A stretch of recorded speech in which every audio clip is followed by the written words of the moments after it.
A lot of us go through different phases of practicing.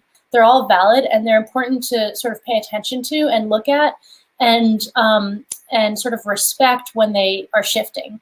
So an example of that would be like, you might decide you are practicing 6 hours a day and that's just what you want to do. And somehow you have the time to do that and you're really excited about doing that. So what you want to look out for is when you're in a phase of high energy practicing, and you start to notice, you wake up one day and all of a sudden you notice that things are feeling a little bit different. You might not want to be doing that like super long practice session that you've been doing, excited about. Rather than trying to do it and thinking that you should do it, it's the exact opposite. So it's very counterintuitive. What you really want to do is just like notice that, recognize that, and be like, oh, my phase is shifting. Like something's shifting here. Let's see what the next phase is. And so then you get yourself in this like state of curiosity. Like, I wonder what the next phase is. Or maybe the next phase is, you know, I'm going to do the same amount of things, but only 20 minutes instead of 2 hours each, right?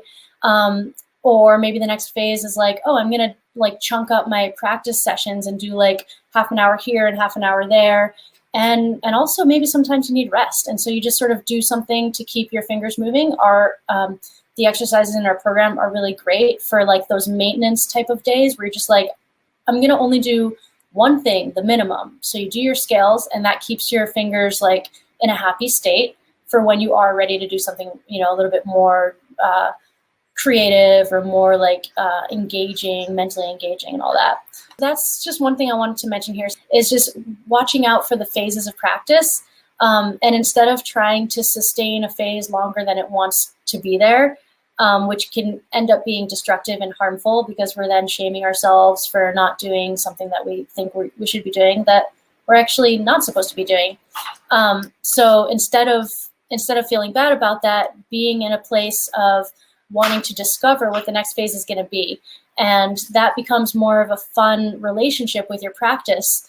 So that it's not really like this stressful thing or a chore anymore. It's actually like a living entity that you're having a relationship with. You're like, oh, okay, like what are we doing now? Like friend, you know, so, or we can call it like practice flow. Like the practice flow is this, you know, living thing that's changing all the time. And you want to be in this state of always wondering like what the flow is going to be rather than trying to force the flow yourself.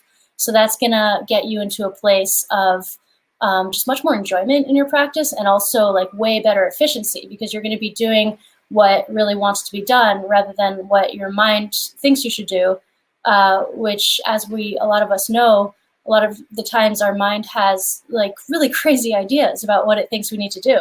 Like sometimes it thinks we need to like, you know, learn this like crazy shredder solo, but you know, we don't have foundation for that. So we just completely break our heads and, you know, bang our heads against a brick wall trying to learn this thing that we don't have foundation for. And that was just a concept that like somewhere at some point our mind said, that's what we need to do, but that's not necessarily like a informed, you know, decision or formed choice.